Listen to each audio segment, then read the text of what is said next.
Like our content? It's funded by viewers like you. Please consider becoming a sustaining supporter of New Church Live today. Good morning, friends. Pastor Chuck Blair. Great to see you this morning. And today we're going to talk about, we're starting a new series, and it's called Advice for Young Adults. And it's looking at what church can offer to the younger generation. I think for many of us, it's such a fascinating time because I'm going to share a couple of names with you that probably a lot of the younger folks don't know. Tom Brokaw, Walter Cronkite, Dan Rather, those were sort of the voices of legitimacy back in the day. Those were the voices that we would look at on news broadcasts and be like, oh, we can really trust that voice. We really know what they're saying. But boy, the world is so different. I mean, the number of media outlets, the number of different sources of news that you can get. And so it's really this strange time. And then you add in AI to the whole thing where you're not sure whether this is actually a person talking to you or a computer talking to you.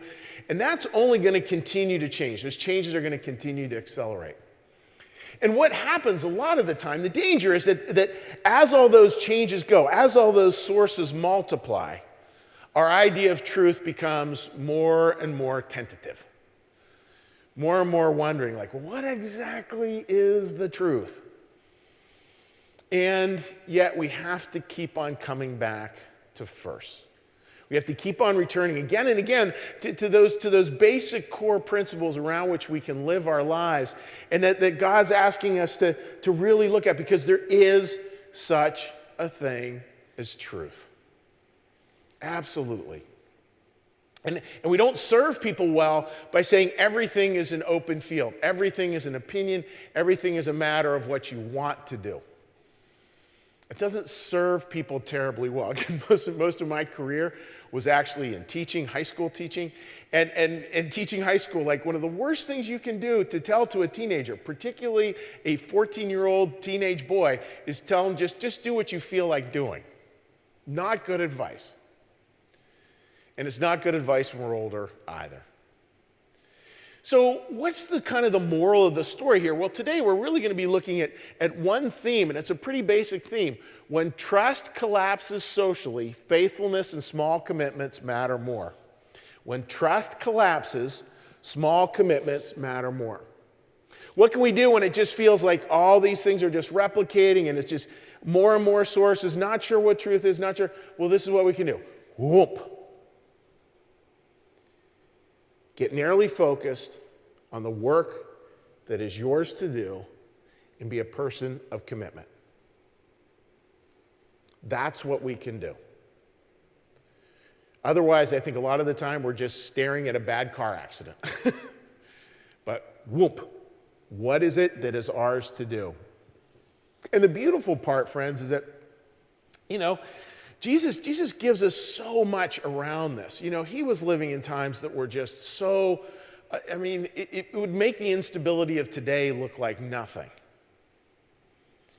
And that there's these beautiful lines that come back to, oh, this is what this is all about. I want to share with you a couple of those. There's a couple lines from the Bible here. The first one, in him, and Jesus was life, and the life was the light of humanity. And the light shines in the darkness, and the darkness did not overcome it. Beautiful concept, right? This light of humanity, that light that we so imperfectly try to reflect as best we can, that we see the way Jesus lived, we try to reflect those basic commitments. We don't do it terribly well 99.9% of the time, but we're trying. That light of humanity, that's what Jesus came to bring. And when he brought that, it also created light for everybody. We say it again, particularly at Christmas. No amount of darkness ever extinguishes the light. That's just something we need to touch on probably once a month in our lives. Even though the appearance can be different, we have to keep on coming back and touching that. And then Jesus goes on to say, beautiful line, he says, I am the way, the truth, and the life. The way, the truth, and the life. The way, the truth, and life. I think that those are supposed to go together. From Christian New Church perspective, we believe that, look, we learn about the path, we learn about how to walk, we learn about Jesus, we learn about all these things, we learn about how to walk the path of repentance and regeneration. We walk that path. And then, and this is a beautiful part, this is from the book Divine Providence, it says, then the path itself starts to teach us. Oh, that's so good. Then the path itself starts to teach. I am the way, the truth, and the life. So we walk in this way as best we can. We do it imperfectly. We're a mess 99.9% of the time. We walk in that way, and that way will yield certain truth. And then that truth creates this beautiful, beautiful, amazing life on the other side of it. This life and this light on the other side of it. And we're so clear, it's not ours. It's a borrowed thing from God. It's a gift from God. But that basic part, you know, I feel like for so much, like if I was a young adult, there's so many things I'd be anxious about. But here's something that you can really count on. Why? Why do we know that? Because people have been counting on it for 2,000 plus years.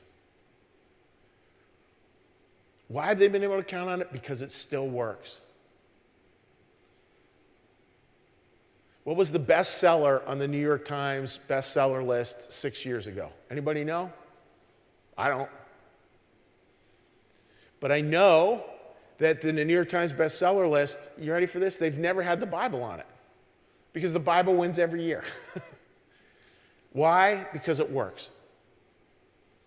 Because it actually helps people to live a life of more meaning and more grace and more of a concept of what is this way. Doesn't mean the Bible has parts that are really hard to understand or really hard to wrestle with. Absolutely, that's a given. And within all that, there's such clarity around how Jesus walked and how Jesus lived that gives us such a sense of what really being a Christian is all about and how beautiful that is. And how it can take away in moments that feel so filled with distrust and so filled with worry, can help to take that away and just lead us into a much better place. Because what's the problem if we don't? Well, the problem if we don't, well, then we're just left being cynics. And I've preached on cynicism before, but I want to come back to it because I think that's such an easy thing to fall prey to. You know, and I work with a lot of young adults. You know, New Church Live, again, we have many young adults watching online right now. We do lots of baptisms. We do lots of weddings. We do lots of counseling. We do lots of stuff. And probably the average age of where most of that work is probably 30, 29, 30, 31, somewhere right in there. You know, it's young, on the young side. And it's so easy to become cynical. It's so easy to look at something and to look at a challenge that a church organization makes or that this makes or that makes and just be like, just none of it matters. I'm done, I'm out. It just doesn't, I hear this phrase all the time, it just doesn't work for me. Oof. I want to be careful because sometimes things don't work for us, but just be careful of that kind of statement because it can rapidly become nothing works for me. Because nothing's true, nothing matters, nothing lasts. So I'll just enjoy. Well, that's not really the answer. We're here to have a life of meaning, not a life devoted to cynicism, because there's a cost to it, friends. This is what I'd like you to do is answer this question. Can we go back to the question there? What are the costs of distrust or cynicism? And we've looked at this before, but I want to come back to it. And again, no matter where you are or what day of the week you're watching, I oftentimes do get these responses like Thursday at 1:05 p.m. That's totally fine. But what do you see as the cost of cynicism? When you really go there, you know, what's the cost to you? So you can text that into me at 215-740-3662. 215-740-3662. Now, as we start to dive into this question, you know, with anything in the Bible that we look at, the Bible's filled with very human characters, not a bunch of superheroes. And there's lines in there where we can look and we go like, oh yeah, there's an example of cynicism. And I want to share one with you from the Bible because we're going to touch back on it a number of times during the service. And it just gives us a thought about like, yeah, what's the cost here? So the story, it's part of the Easter story Jesus, for those of you who aren't familiar with the story, Jesus is arrested. He's charged by the Romans and the Jewish authorities, the Jewish clerical authorities at that time, for sort of inciting insurrection, for lack of a better word. It's probably the easiest way to sort of pull it all together. And that's a capital punishment. In other words, it can be sentence of death. And Jesus is brought into trial before the Roman governor. And that's where we pick up the story here. And this is the story. This is Jesus is talking to him. That's Pilate on the left. That's Jesus on the right.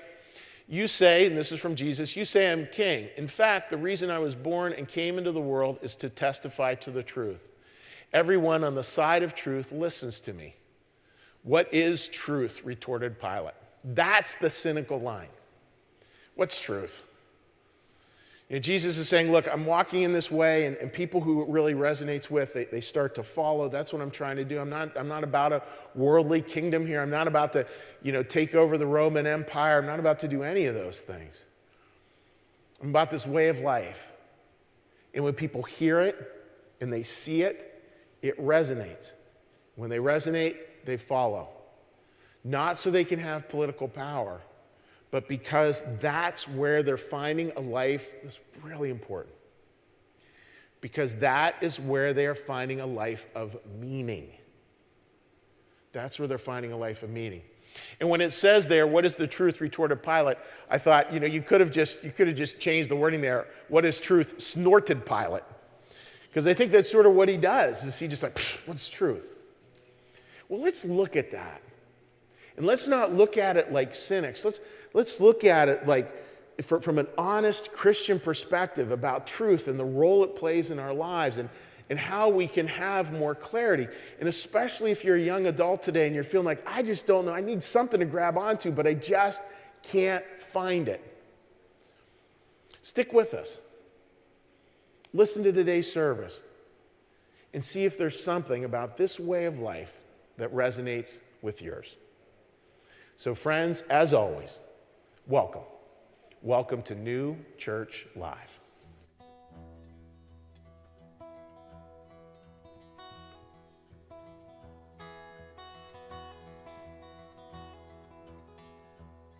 I am called to keep the high watch.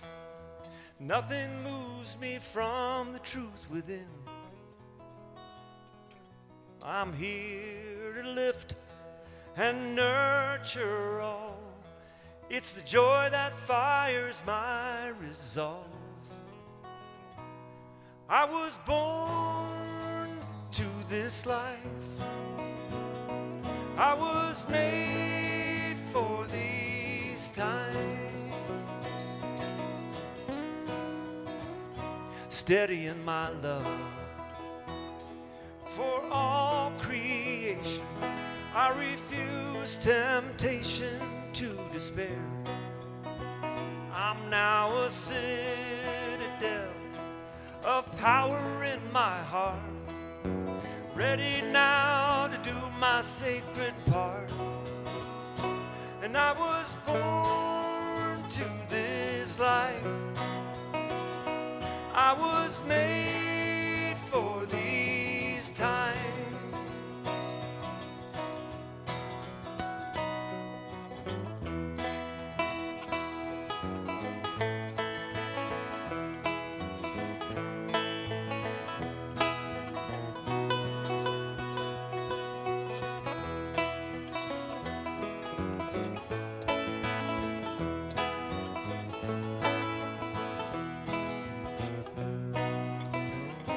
I am called to keep that high watch.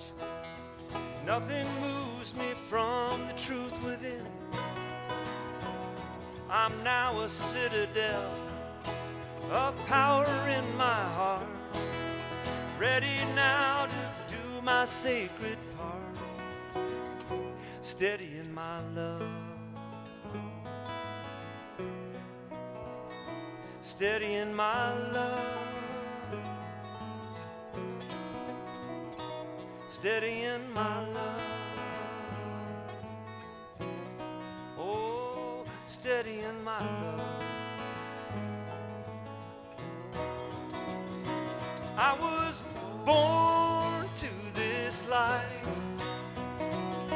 and I was made for these times. Oh, I was born to this life, and I was made for these times. Steady in my love.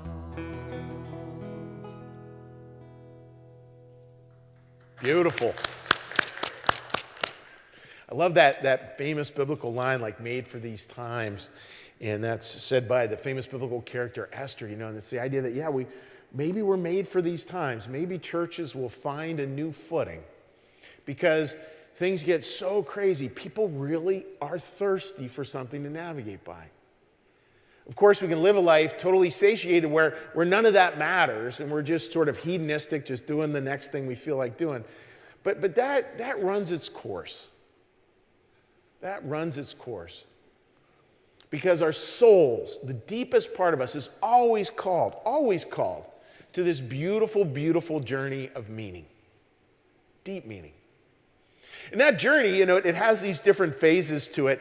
And it's as famously said, this is sort of standard talk in pastor speak, but it's yes, no, yes. So what does that mean? Well, there's that initial yes, like, yep, you know what? I'm raising my hand. I want to figure this out. I want that life of meaning. I want that stuff. And then what does God very gently do? He goes like, yep, that's terrific. Awesome. You're on the team. Smacks you on the butt, sends you into the game, and goes, just remember, the first step is a sacred no. The first step is a sacred no. The first step is really, what are you willing to say no to in a way? You've said that yes, like, raise your hand. I want in the game, coach. But so much of it is that willingness. What are you willing to say no to? It was great, just being backstage. When I go backstage during songs, I'll check the text messages that have rolled in. And there's always a bunch of them. They're always so good to hear from people what their thoughts are. And this one person used this word, which I just loved. Actually, I should read the response here. Let's see if I can find it quickly here. It gets worse. I find myself getting pulled further from God the more I indulge. I like that word indulge because that's what we do. We look at something and we kind of indulge our cynicism around it. We indulge. And of course, we can find the friends to do that with. Not hard to find them on the internet or in person. And it just kind of like spins around where we just indulge in cynicism. What's the connection there with yes, no, yes? Well, maybe the connection, maybe that's where the sacred no starts for people. Is I'm not going to do that. I'm not going to indulge in cynicism, in complaint. I mean, it's just a simple truth. I am a big fan of the Disney movie Ratatouille. And the critic in there, the last name of the critic in there is Ego. Like, that's it. He's like this cynical, judgmental jerk, essentially. Well, his name is Ego, of course. That's where the no really has to start, around that cynicism, so that we can get to the bigger yes. And there's so many costs, friends. Thank you for the ones that were sent in. And I wanted to go through some of the ones that just food for thought, ones for us to think about in terms of costs. A possible list we could look at. Costs. It narrows the imagination, suffocates creativity. I'm going to come back to that in a number of ways. Creative people are never cynical. Cynical people are never creative. I mean, I think that's a truism. Cynicism pulls you away from any kind of creative endeavor. Any kind of, let's solve this problem. I mean, New Church Live has been blessed with so many great people who've worked for us over the years. And by far and away, 99.9% of them have had this basic belief that, well, we'll figure it out. Because if they were all a bunch of cynics, nothing would have worked. So that's an important place to start. The second one, freezes disappointment instead of healing it. So in other words, the scar just becomes, you just keep on focusing in on that. And what we do is that disappointment in life, it just is frozen in our head. There are moments where you can clearly be cynical. And you ready for this? You're probably right to be in that situation. Probably something worthy of cynicism did indeed happen there. Something backhanded, underhanded, untoward, whatever phrase, you're right. You're right. It happened. Do you want to live there the rest of your life? Are you a better person every time you go back to that in your memory? Those are hard questions to ask, but there's so much part of this deep know that we need to have. Number 3, spreads darkness, insisting light is not real. That's one that's a big bugaboo for me. I say this a lot, but it's always interesting. People who are really hopeful, who believe in change, inevitably, if you get into a group and you talk about it, there's always that person who raises their hand and goes, well, that's not realistic. Oh. What are they saying when they say that's not realistic? What are they saying about what reality actually is? It's very much like Pilate going, well, it's truth. Who can tell? It doesn't really get anywhere. The 4th one, erodes hope and responsibility. That comes right back to the top one. Like there's no creativity, there's no hope. And isn't it interesting? When we're not filled with hope, we're not responsible.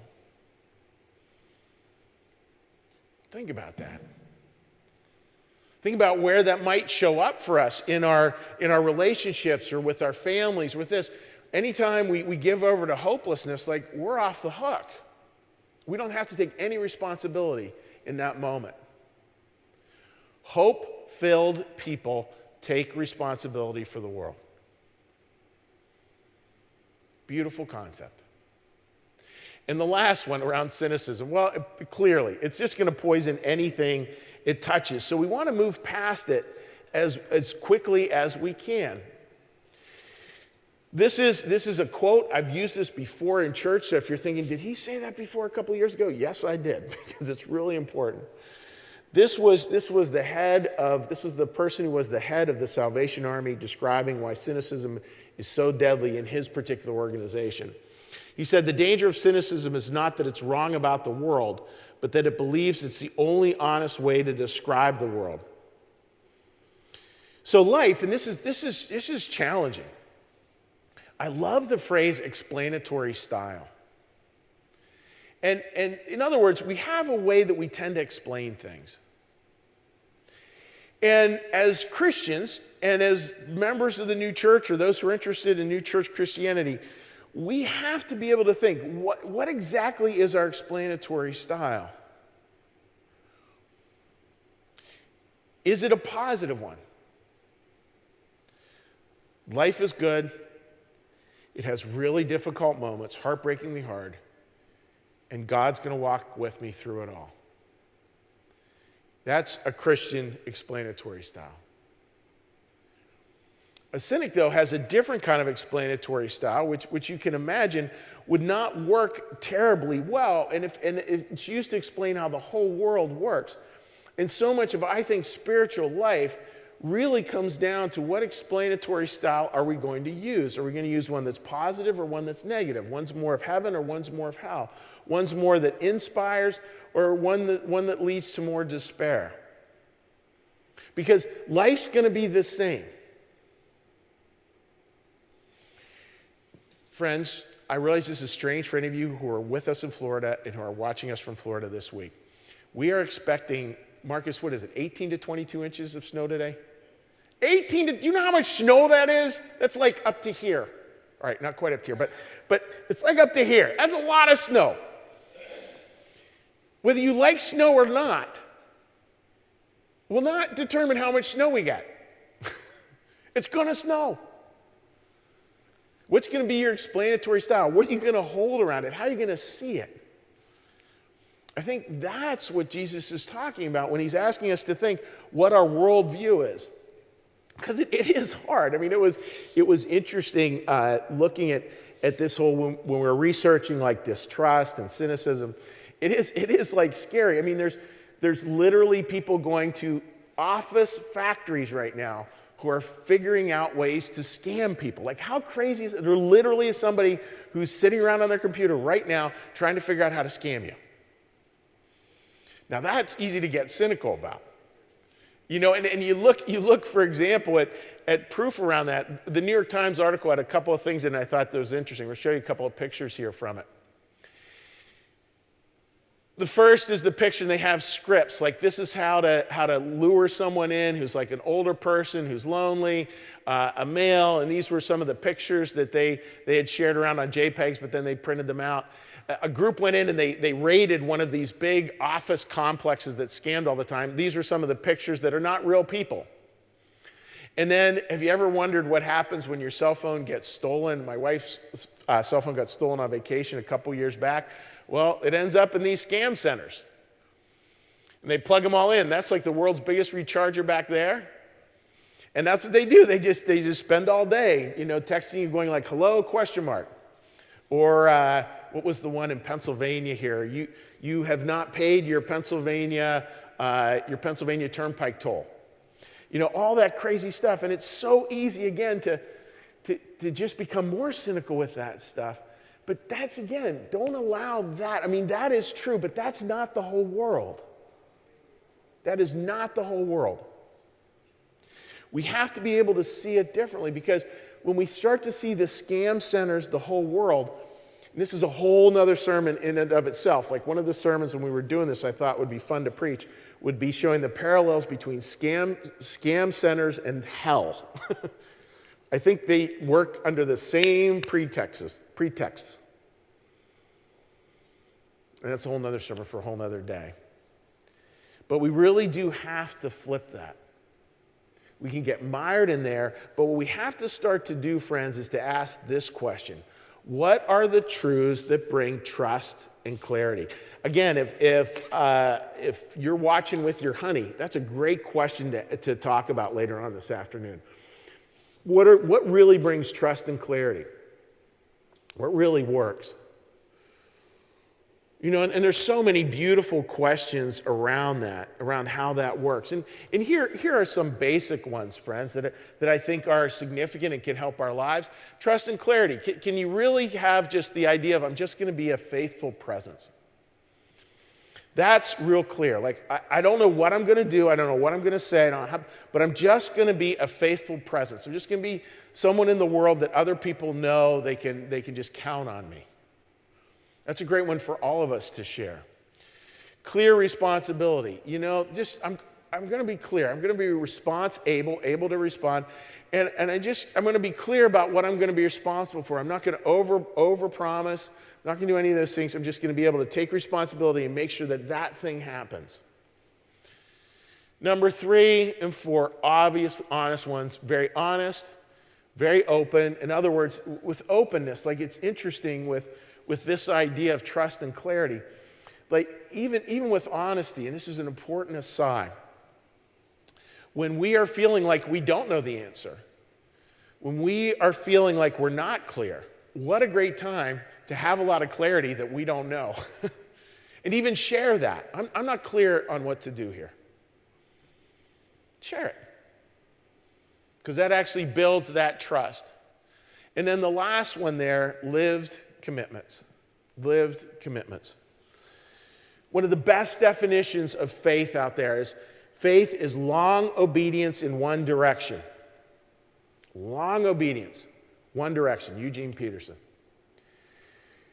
That, when we have that clarity, that we're going to be that long obedience people, we're moving in one direction, that can be so incredibly helpful. And I want to say, friends, like, with this idea of trust and clarity, it doesn't mean that we all agree all the time. Trust and clarity does not always equal agreement. People can disagree strenuously. And there may be a time where you made a certain commitment, and you need to go back and revisit that because maybe financial things changed or spiritual things. You know, you just felt spiritually, you just weren't quite feeling aligned with that. You may need to go back and revisit that. And as long as you're doing it with clarity, That's what really matters. That's what people will notice. They may be upset, but that trust and that clarity is that important. And I'm just going to be clear. Again, keep on coming back to that because it allows, and I don't, language fails so much of the time, and language fails in this regard. It's a much bigger deal than I'm able to articulate. That if people are clear and they're coming from love, they could disagree and it can hurt in the short run, but it will build in the long run. I really believe that in my heart of hearts. Because what cynicism, if you give into that word indulge, you indulge in that, you're going to look for the exit, you're out the door the first chance you get. You're gone. Because why would a cynic stick around? There's nothing there. We have to think through that. And we have to not put it on other people. We have to put it on ourselves that we're going to be clear. This is one, I actually should have done a slide on this because I think it's picture worthy. I think it's phone note worthy. I think it's scribbled down on a Post-it worthy. We have to shift from distrust of them to shifting into what is mine to do. At the beginning of this service, I referenced like so much of life, the challenges, like we can look at life and we can just see this, what can feel many times, and the challenges we're going through as a society now, like there's a car wreck here, car wreck there, car wreck there. Doesn't matter whether you're from the left or the right. People see car wrecks all over the time, all over the place. And we can get into staring at the car wreck. And this is a metaphor. I hope it lands well. We can stare at the car wreck and we can think that that's the work. My work is to stare at that car wreck. My work is to myopically focus on that thing and to talk all about the car wreck and talk about whose fault was this and who did that. Get so myopically focused. Could we be open to this? Just consider it. Maybe that's not our work. It's not saying the car wreck isn't there. It's just saying I think we have to ask, is that our work? Or is our work to do the work that's right in front of us right now? The work. Not the opinion, not the this, not the that, but I'm going to do the work that's right in front of me to do. I mean, when you look at Jesus' life, it's a truism. And Jesus, how cool is he, right? So, Jesus, who did Jesus heal? He healed the person right in front of him. That's what he did. He worked with what was right in front of him. And Jesus is functioning at a level, right? This is Lord God, Savior, Jesus Christ. This is like at a level we can't imagine. And at the same time, we're to do the best we can at our level, which is way imperfect, filled with mixed motives galore. 2 steps forward, 1 step back on a good day. And Jesus doesn't care about that. He just wants to see the intention to make the world better because that's where we're trying to grow, and that's the opportunity we have in this life. And what does grow, this is from the book Secrets of Heaven, 4,299. We start to develop this deep sense of conscience. Conscience is a new will and new understanding from the Lord, and so is the Lord's presence with a person. So we get kind of this internal GPS. Remember we talked about the way? That revelation helps to get us on the path, and then the path starts teaching. The path starts teaching because conscience starts growing. That conscience starts to become this new will. New will, fancy word for that, it's a new heart. New understanding, fancy way of seeing that is a new way of seeing the world. We get a new heart, a new way of seeing the world. And that conscience starts to open in this way. And the beautiful part of it, friends, is that this way, as it just keeps on going, it just keeps on teaching and teaching and teaching because we're serving and serving and serving, and we find that we're healing and healing and healing, and it's not just us, it's the world. It's the world. Moved our attention from staring at the car wreck to the small commitments around what's the work that is mine to do. Think about that. And when we come back, we're going to pull together what this kind of life actually looks like.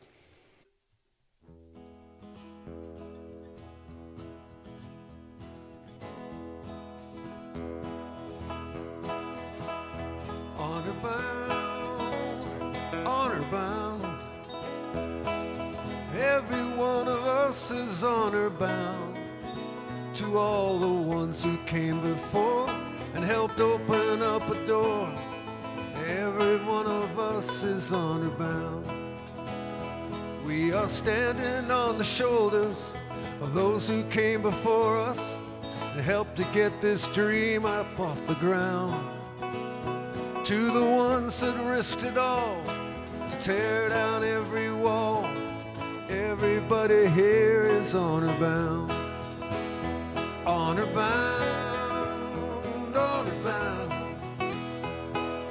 Every one of us is honor bound to all the ones who came before and helped open up a door. Everybody here is honor bound.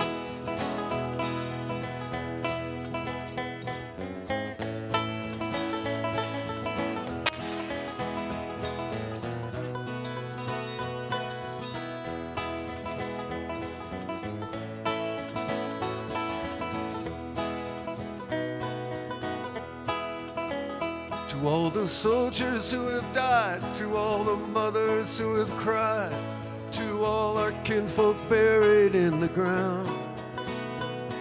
Respect their memory with a bit of dignity, 'cause everybody here is honor bound. Honor bound, honor bound. Every one of us is honor bound to all the ones who came before and helped open up a door. Everybody here is honor bound. To all the ones who came before us and joined the angel chorus, everybody here is honor bound. Yeah, we say everybody here is honor bound.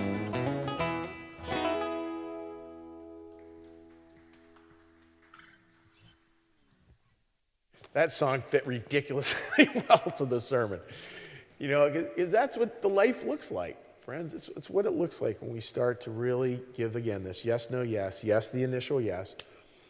And then there's this no to cynicism. And then there's this incredible life-giving yes.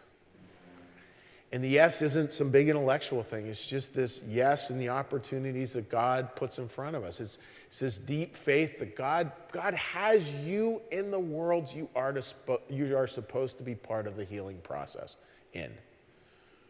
God has you in the world you are to heal. Kind of interesting to think about that.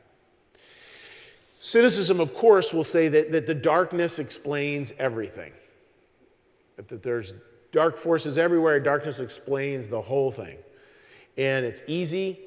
At times, there's accuracy to that, you know, and yet no way to live. No way to live. Try building a loving marriage where you're sure that darkness is the only way to explain everything. You can't do it because it doesn't work. It doesn't work in a relationship, doesn't work in a family, doesn't work in a community, does not work in a world. And that's where we've got to take the responsibility. What is our job to do in terms of fighting darkness? Curse the darkness, light a candle. That's our choice. And which one is going to actually lead to a better world and actually create much more joy and happiness? I think we know what the answer is there. Because, friends, you know, there is a goodness worth fighting for.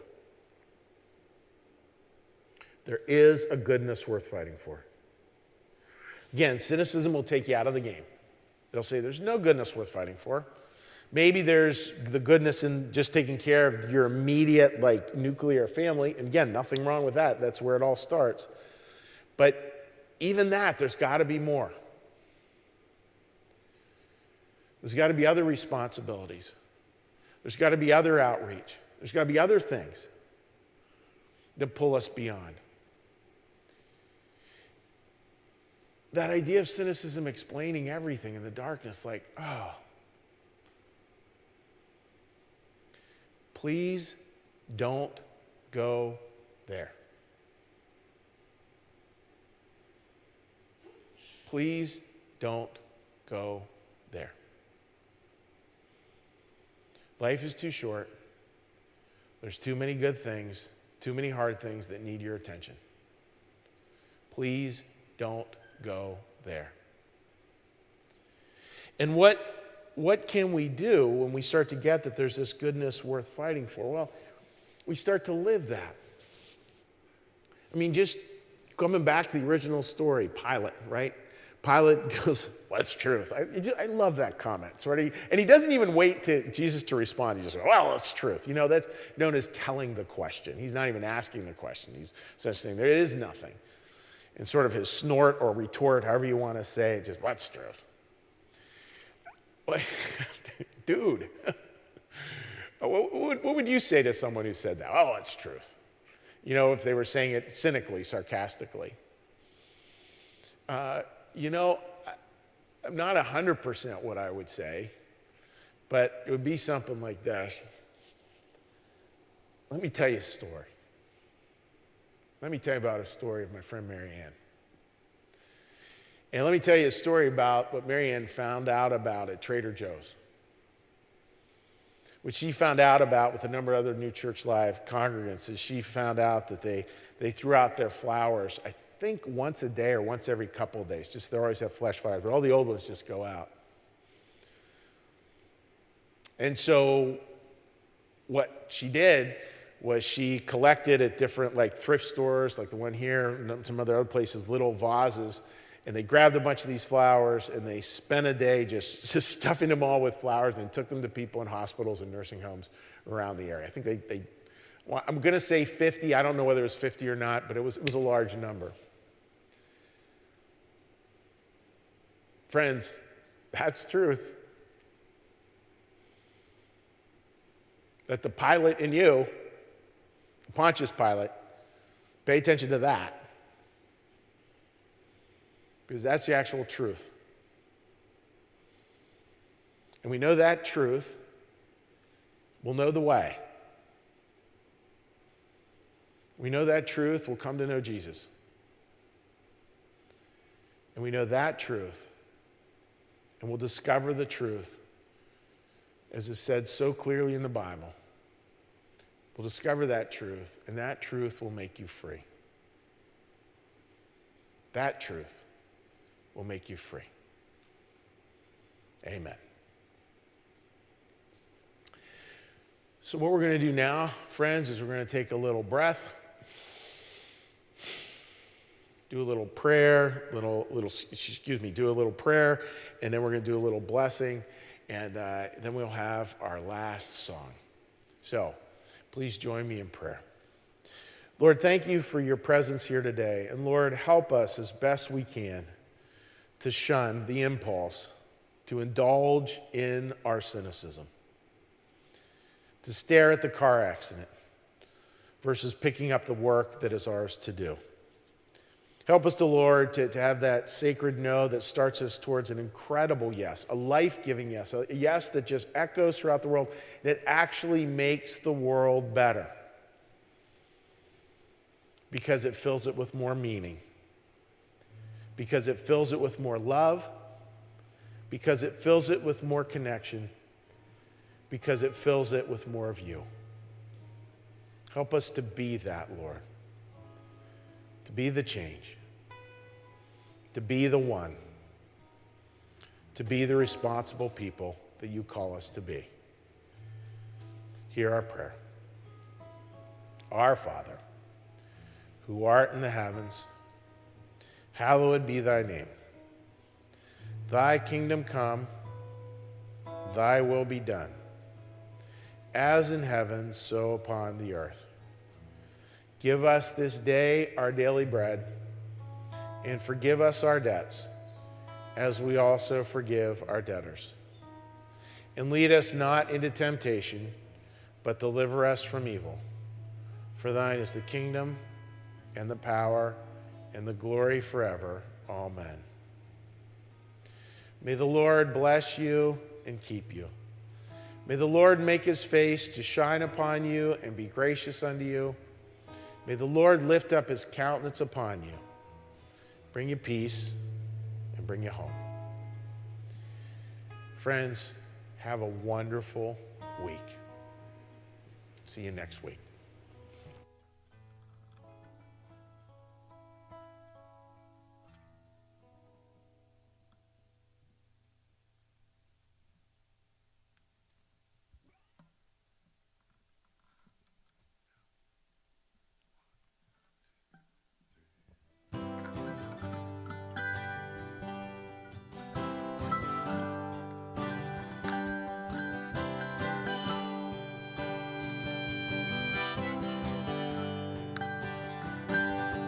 All we know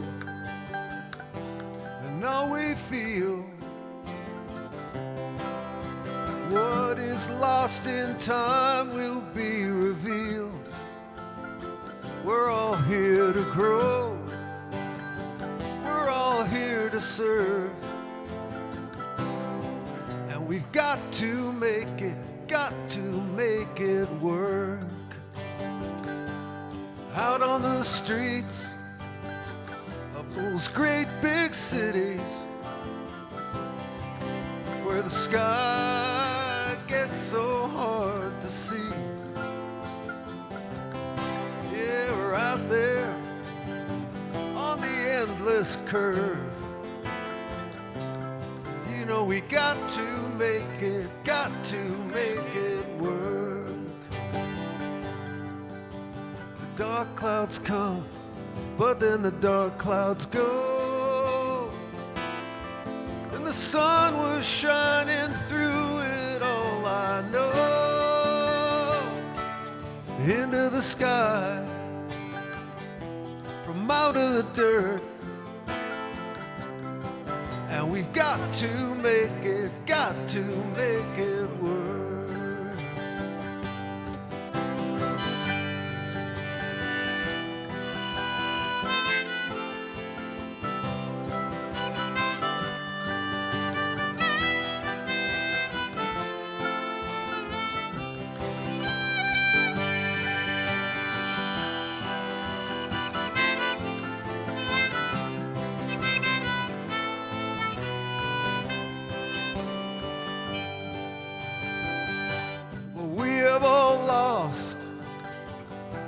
Another brother,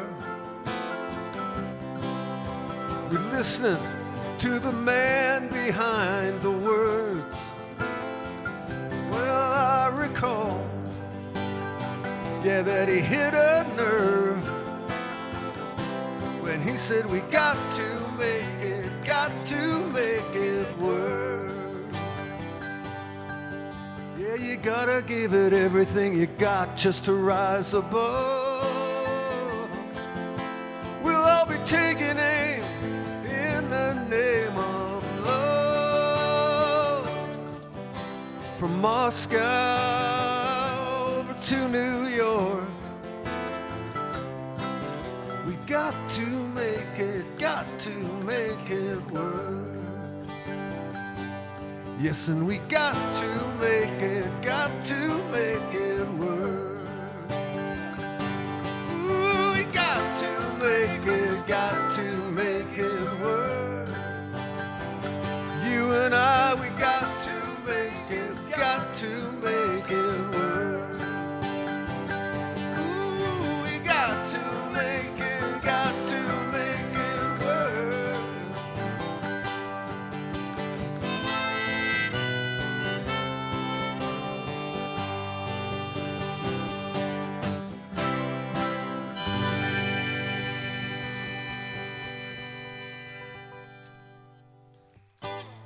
Thank you.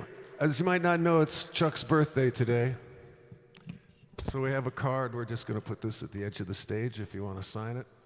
Yes, please And do. Ray, why don't you lead us all in Happy birthday to you. Happy birthday to you. Happy birthday, dear Chuck.